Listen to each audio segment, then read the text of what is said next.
You're driving, we hit 30 in your Honda that used to be my Buick when the phone in the cup holder lights up. Silence, your mother. It says, and I hear my daughter-in-law's voice come through the speaker. You are strangling this out on your dad's driveway. You should be able to do this for a purpose that is your own, and you're going to write it now. I'm going to give you the full story in one shot. Same length, same structure, same beats, mapped almost one-to-one onto the original, so you can drop it straight into your workflow. Here it is. I keep a level in my toolbox that's older than my son. 41 years old, wood-bodied, brass fittings, gone dull with handling, and the bubble in the glass still finds true center every single time. I built houses with that level for 36 years. I built the house I raised my son in, and on a Tuesday morning in October, standing in my own kitchen at 4:50 a.m., because my hip wouldn't let me sleep past 4 anymore, I heard my daughter-in-law tell my son that I needed to go into a home before I burned the place down. He left the stove on again, Marcus, twice this month. I'm not doing this. I'm not raising 2 kids and babysitting your father. I didn't say anything. I stood in the hallway outside their bedroom door in my socks, holding a glass of water I'd gone downstairs to get, and I listened to my only son tell his wife that he'd look into some options, like I was a warranty he needed to process. Then I went back to the guest room, my room, the one they'd converted from an office 8 months earlier, when the doctor told me I shouldn't be living alone after the stroke, and I sat on the edge of the bed until the sun came up. My name is Harold Whitfield. I'm 68 years old. I spent 36 years as a general contractor in Dayton, Ohio, and I raised my son Marcus alone after his mother died of ovarian cancer when he was 9. I coached his Little League team.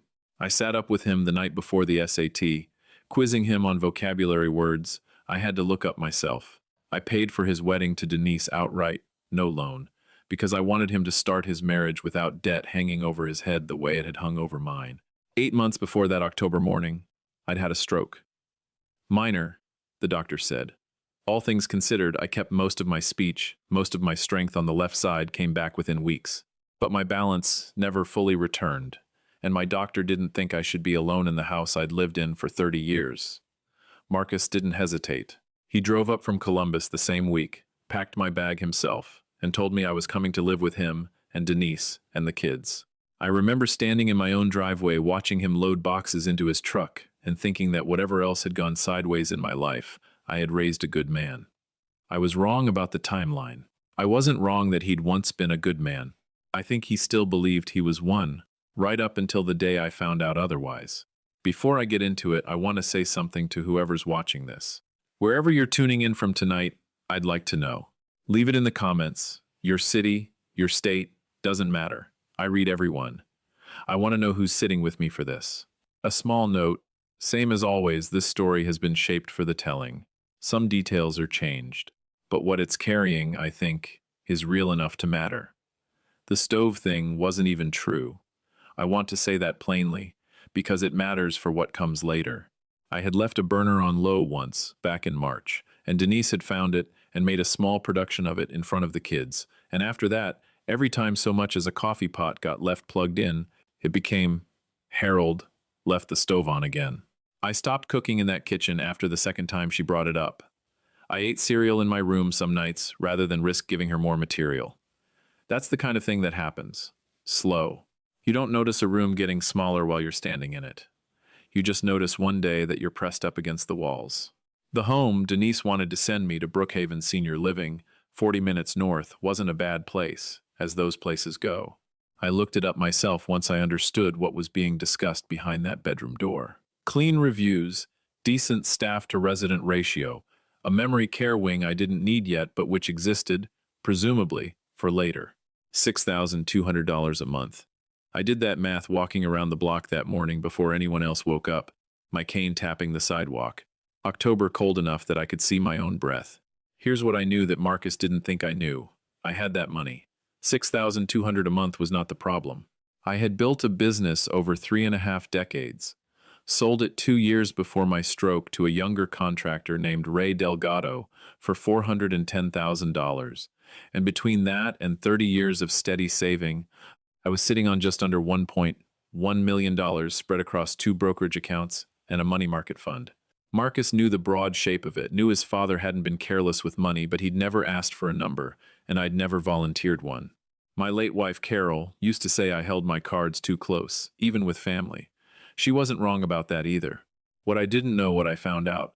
3 days later, standing in a pharmacy parking lot in Springfield, with my hands shaking too hard to get the key in the car door, was that Marcus already knew the number, had known it for months, and had already started moving it. I'd gone in for a refill on my blood thinners. Simple errand, the kind Marcus usually didn't mind driving me to, since my own license had been quietly not renewed after the stroke. One more small independence, traded away for safety. My card declined at the register. I remember the pharmacist, a young woman with kind eyes and a name tag that said Brianna, running it twice, then looking at me with the particular gentleness people use when they think you're the kind of old man who's confused about money. Sometimes cards just glitch, sir. Do you have another one? I had another one. That one declined too. I stood in that pharmacy and called the bank from my cell phone, the one Marcus's youngest, my granddaughter Ellie, had set up for me with big icons, because my hands didn't always cooperate with small buttons anymore. The woman on the line was polite and told me my checking account showed a balance of $180. I told her that was impossible. That account held closer to $60,000 for day-to-day expenses. She said she could pull up recent activity if I wanted to verify my identity. 4 transfers, $15,000 each, all to an account ending in the same 4 digits, all in the 6 weeks since I'd moved into Marcus and Denise's house. All authorized under a power of attorney, dated the week of my stroke, a document I remembered signing in the hospital, half-drugged, Marcus's hand steady on mine, guiding the pen, his voice telling me it was just a formality, just so he could handle the insurance paperwork while I recovered. I hadn't thought about that document since the day I signed it. I certainly hadn't thought to ask anyone to look at what it actually authorized. I sat in my car in that parking lot for 11 minutes without turning the key. $60,000 doesn't disappear from a father's account by accident. I know my son. I raised that boy to check his work twice, same as I checked mine on every job site for 36 years. Whatever this was, it wasn't a mistake, and it wasn't a one-time thing, and some part of me, the part that had built houses on measurements, not hopes already understood, I was looking at the beginning of something, not the whole of it. I drove myself home, slower than I should have, hands tight on the wheel, favoring the right side the way I still did 8 months out from the stroke. When I pulled into Marcus's driveway, his truck was already there, home early, which almost never happened on a Wednesday. He was in the kitchen when I came in, and Denise was at the table with her laptop open, and there was a stillness in the room that told me they'd been talking about something before I walked in and had stopped the second they heard the door. Dad. Marcus stood up too fast, knocked his hip against the counter. You okay? You look pale. My checking account has $180 in it, I said.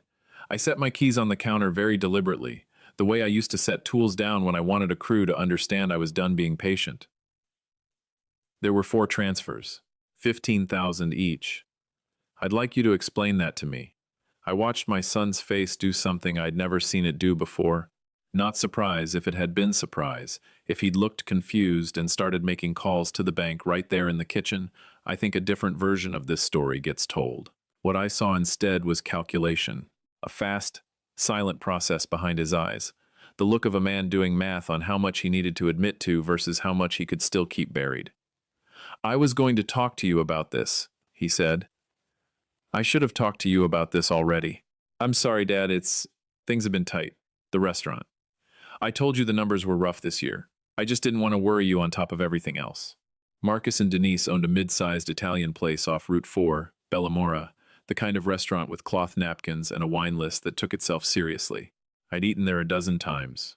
Always proud, always the father pointing out to strangers at the next table that his son owned this place. $60,000 of tight, I said. It's a bridge loan. From myself. To myself. I was going to pay it back before you even noticed, Dad, I swear to you. His voice climbed. The particular pitch of a man who has rehearsed an explanation and is now hearing how thin it sounds out loud for the first time. The power of attorney, it gave me access, and I panicked, and I used it, and I know that was wrong. But Dad, it's not gone. It's in the business. It's an investment in the business, and the business is going to turn around. 60,000, I said again, was 15,000, 4 times, which means you didn't panic once. You panicked once a week for a month. Denise, at the table, hadn't moved, hadn't looked up from her laptop screen, which I noticed wasn't actually showing anything. The screen had gone dark, sleep mode, and she was staring at her own dark reflection in it rather than look at either of us. Denise, I said, did you know about this? A long pause, long enough that I had my answer before she gave it. I knew the business was struggling, she said quietly. I didn't ask where the money to fix it was coming from. I should have asked. I want to tell you what I felt standing in that kitchen, but the truth is I didn't feel much of anything specific yet. It hadn't landed all the way.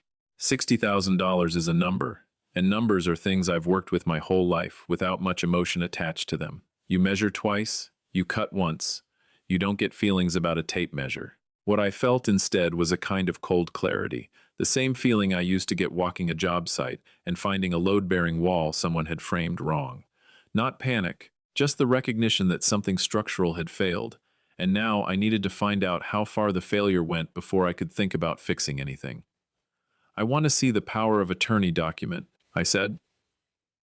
Tonight, Marcus got it for me. His hands weren't quite steady pulling it from the folder in his home office, and I sat at his desk and read it slowly, twice, the way I used to read contracts before I signed them. It was broader than I remembered. Full financial authority, not the limited medical and insurance scope I'd believed I was signing. Either I'd misunderstood it in a hospital bed with morphine still working through my system, or it had been explained to me in a way designed for me to misunderstand it. I didn't know which yet. I filed the question away, the way you file away a measurement you'll need later. I'm revoking this, I said. Tomorrow, I'll need you to drive me to the bank. Dad, come on, we don't need to. This is a family thing. We can handle this as a family. We are handling it as a family, I said. I'm the head of this family, and I'm telling you what's happening next. He drove me to the bank the next morning, quiet the whole ride, and I revoked the power of attorney and changed my online banking password and moved what remained of the checking account into a new account he had no access to. The banker, a careful young man named Douglas, asked if everything was all right, in a tone that told me he'd handled situations like this before and knew better than to ask more directly in front of my son. I told him everything was fine. I was becoming aware, even then, that I was going to be telling that lie a lot in the coming weeks. I moved out 4 days later. Not dramatically, no suitcase carried out the front door while everyone watched. Nothing like that. I told Marcus I thought it would be good for everyone if I stayed at my old house for a while, that the contractor who bought my business, Ray, had a room I could use temporarily while I figured out what came next, which was true, and which Marcus accepted, with a relief he didn't bother hiding well. What I didn't tell him was that I'd already called a man named Vernon Pratt. Vernon had been my attorney for 11 years, handled the sale of my business, drew up Carol's will and mine after she passed. He was 63, silver-haired, the kind of lawyer who kept a law degree and a Purple Heart on the same wall and didn't feel any need to explain either one. I called him from Ray's guest bedroom the night I moved out, and I told him everything, the transfers, the power of attorney, the restaurant excuse that didn't add up to $60,000 in a month. Harold, he said, after I'd finished, I need to ask you something, and I need you to think carefully before you answer. Has Marcus ever asked you, directly or indirectly, about the size of your estate? About what happens to your assets when you pass? I thought about it. Really thought. The way I used to stand back from a foundation pour and look at the whole thing before deciding it was square.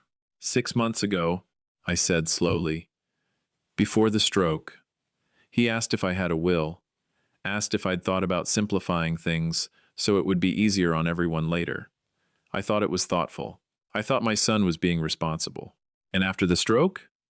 Once you moved in? He asked me twice if I wanted to add him to my accounts directly. Just for convenience, he said, in case something happened while I was living there and he needed to move fast.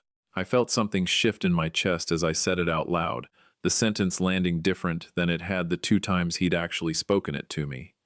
I said no, both times. Told him the accounts were fine as they were.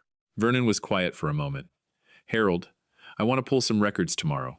Property filings, business filings on the restaurant, anything public. I want to understand what kind of trouble your son is actually in, because I don't think this is about one bad month. I didn't sleep much that night.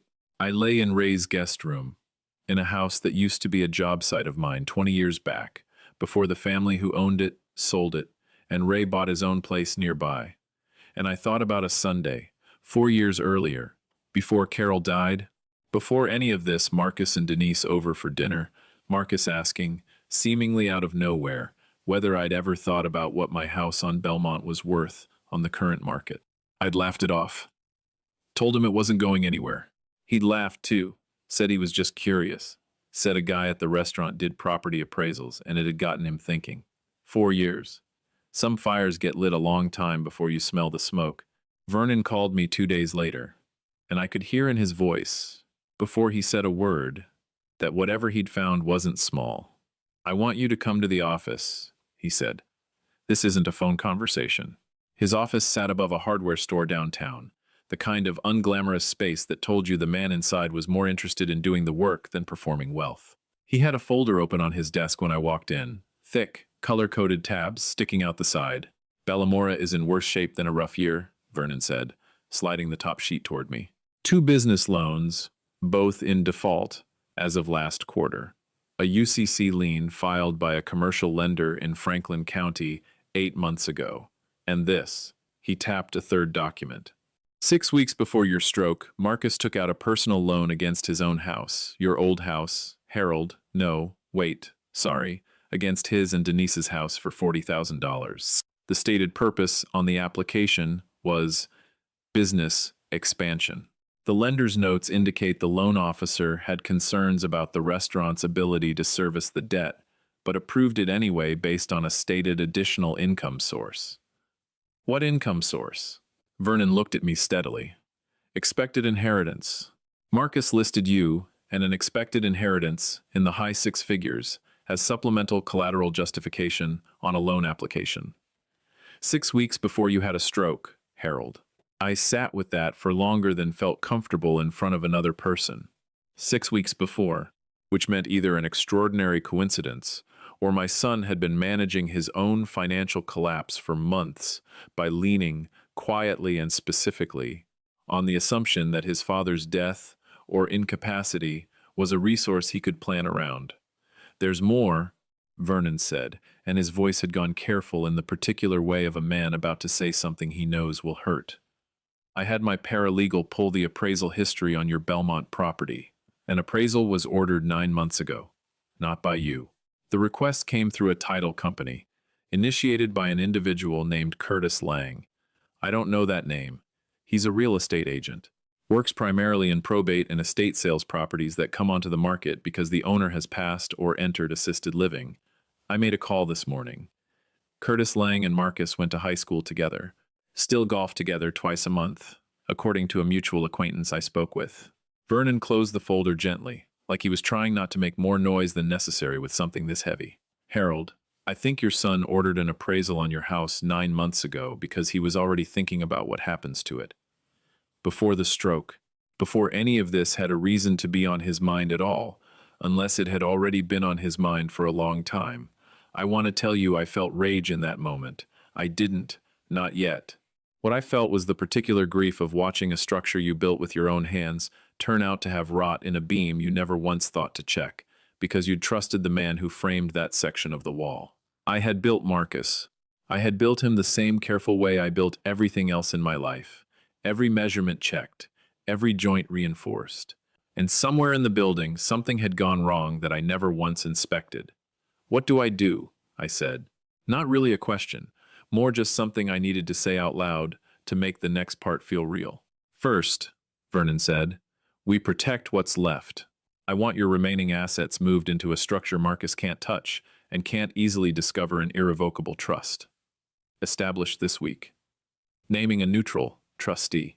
Second, we document everything, quietly, without alerting him that you know more than you've said. Third, and I want you to sit with this before you answer, we need to decide whether this stays a private family matter or whether what he's done constitutes elder financial exploitation under Ohio law, which it very likely does, and which would mean law enforcement, and the county prosecutor's office. I don't want him in prison, I said immediately.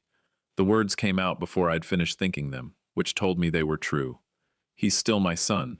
You don't have to decide that today, Vernon said. But I want you prepared for the fact that the truth, once it's fully documented, may not stay a private matter, no matter what either of us wants. Sometimes a fire, once it's lit, burns the way it's going to burn, regardless of who set it. Over the following weeks, I became someone I didn't fully recognize. A patient one, a quiet one. I moved into the trust structure Vernon built. Every dollar I had left tucked somewhere. Marcus's name had never touched. I kept having dinner with him and Denise and the kids on Sundays.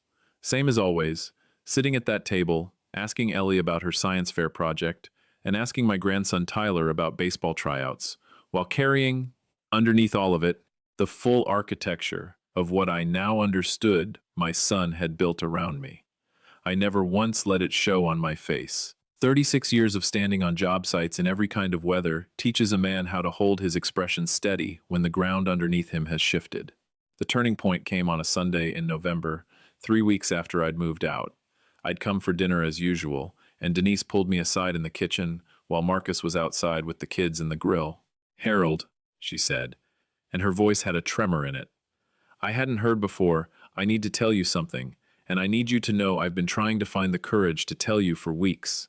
I set down the dish towel I'd been holding. "Go ahead. The 40,000 from the house loan.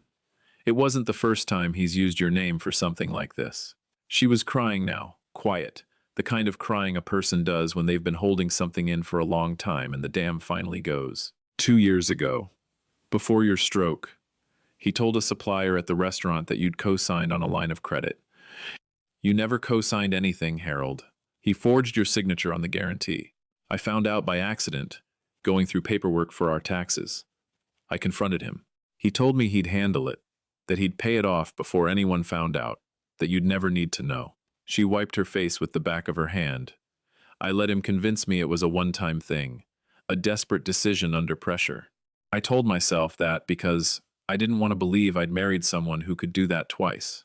I felt the floor of the whole story shift under me again, the way it kept doing, each new fact rearranging what I thought I understood. Do you have proof? The document with the forged signature? I photographed it, years ago. I don't know why I kept it. I think some part of me knew I might need it someday and hated myself for thinking that about my own husband." She reached into her purse and handed me her phone, already open to the image. My signature, forged, close enough to fool a stranger but wrong in the small ways, only I would notice the H looped differently than I've looped it for 50 years. "I want to help you, Harold, whatever that means. I'm done protecting him from the consequences of choices he made on his own." I looked at that photograph for a long time. Then I looked at Denise, 34 years old, mother of my 2 grandchildren, standing in a kitchen she'd have to keep living in, regardless of what happened next, offering to burn her own marriage down because she couldn't carry the weight of the silence anymore. "That's not a small thing you're offering me," I said. "I know," she said. "I want to do it anyway." Vernon filed the elder exploitation complaint with the county prosecutor's office 2 weeks later. Backed by the bank records, the loan application listing me as collateral, the appraisal history, and Denise's photograph of the forged guarantee, which, once Vernon's investigator pulled the actual supplier contract, turned out to correspond to an outstanding $18,000 debt still sitting unpaid in my name, a debt I hadn't known existed until 3 weeks earlier, and which had been quietly damaging my credit for 2 years. Marcus found out the complaint had been filed on a Thursday afternoon, the same day the detective assigned to Elder Financial Crimes called him to schedule an interview. I know because he called me 40 minutes later, and I let it ring twice before I answered. The way you let something settle before you pick up a tool you know you're going to need to use carefully. Dad, what did you do?" "I didn't do anything to you, Marcus. I documented what you did to me." "You called the police? On me? Your own son?" "I called an attorney 4 weeks ago," I said, and I kept my voice level, the same voice I used to use, calling out measurements across a job site, calm enough to carry over noise without needing to be loud. "The attorney did what attorneys do with evidence of a crime. This isn't me punishing you, Marcus. This is what happens when you build something on a foundation that can't hold the weight you put on it. There was a long silence on the line. When he spoke again, his voice had cracked open into something younger than I'd heard from him in 20 years. I was drowning, Dad. The restaurant, the loans, I didn't know how to tell you I'd failed at. The one thing you always said mattered, taking care of your own family, building something that lasts. I thought if I could just get through one more bad quarter, I could fix it before you ever had to know I'd messed up this badly. You didn't fail by struggling, Marcus. I felt my own voice go rough, unexpectedly, the grief finally finding its way up through all the careful calm I'd been holding for weeks. Everybody struggles. I struggled plenty of years you never knew about because I didn't want you carrying weight that was mine to carry. You failed the moment you decided my life savings and my house were resources to manage instead of things that belonged to your father. You failed the moment you forged my name. Struggling is human, Marcus. What you did was a choice, made over and over for years. He didn't have an answer for that. I could hear him breathing on the other end of the line. And somewhere behind him, faintly, I could hear Tyler's voice asking who he was talking to. The case never went to a full criminal trial. Vernon negotiated a resolution with the prosecutor's office, restitution in full, a suspended sentence contingent on Marcus completing a diversion program and 5 years of probation, and a permanent order barring him from any financial authority over my affairs going forward. I chose not to push for the maximum the law allowed. I want to be honest about why. Some of it was mercy. Some of it, if I'm being truthful with you the way I've tried to be truthful through this whole story, was that I still could not make myself want my son in a prison cell, whatever he'd done, whatever it cost me to protect him one more time.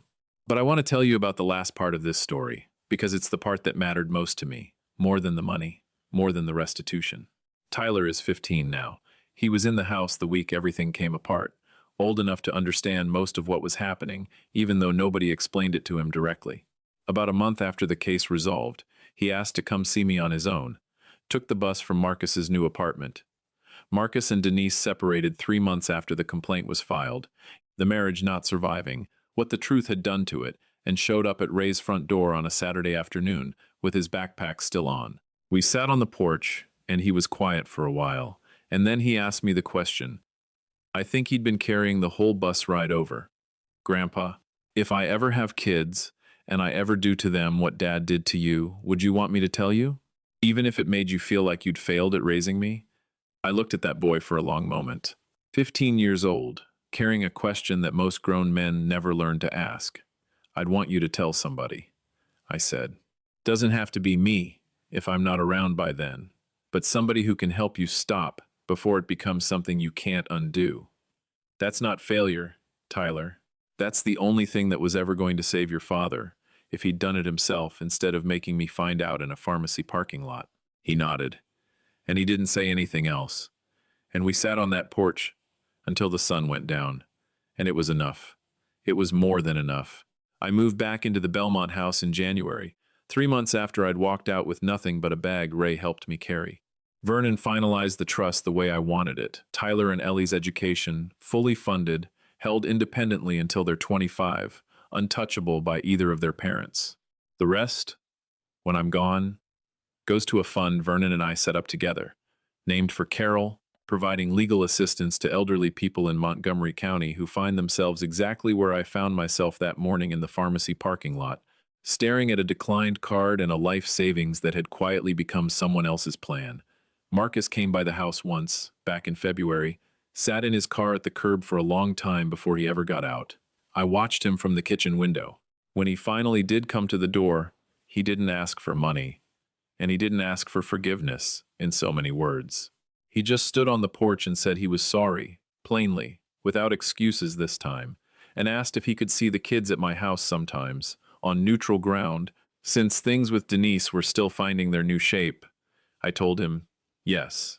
I told him the door was open, same as it had always been open, but that trust wasn't something I was going to hand back the way I'd handed him access to my accounts. It was something he was going to have to rebuild. Slow. The same way you rebuild a wall, after you find out the foundation underneath it was never sound to begin with. You don't just pour concrete over rot and call it fixed, he said. He understood. I believe, for whatever it's worth, that he meant it. I'm 68 years old. I spent 36 years building things meant to outlast me: houses, additions, a business I sold to a good man who let me sleep under his roof when my own son's house stopped being safe. I buried my wife 9 years ago and thought that was the hardest thing I'd carry. I was wrong. The hardest thing was learning that love, real love, the kind you'd bleed for, does not automatically come with honesty attached, and that the two things have to be built separately, checked separately, the same way you never assume a wall is plumb just because it looks straight from across the room. If you're listening to this and you have an adult child managing something for you, an account, a document, a house, go check it. Tonight, if you can, not because you don't love them, because loving someone and verifying what they've done with your trust have never once been the same thing, and I waited far too long to learn the difference. That's my story. If any piece of it found you where you're sitting tonight, I'd be glad to hear it in the comments. And if you'd like to sit with me again next time, you know where to find me.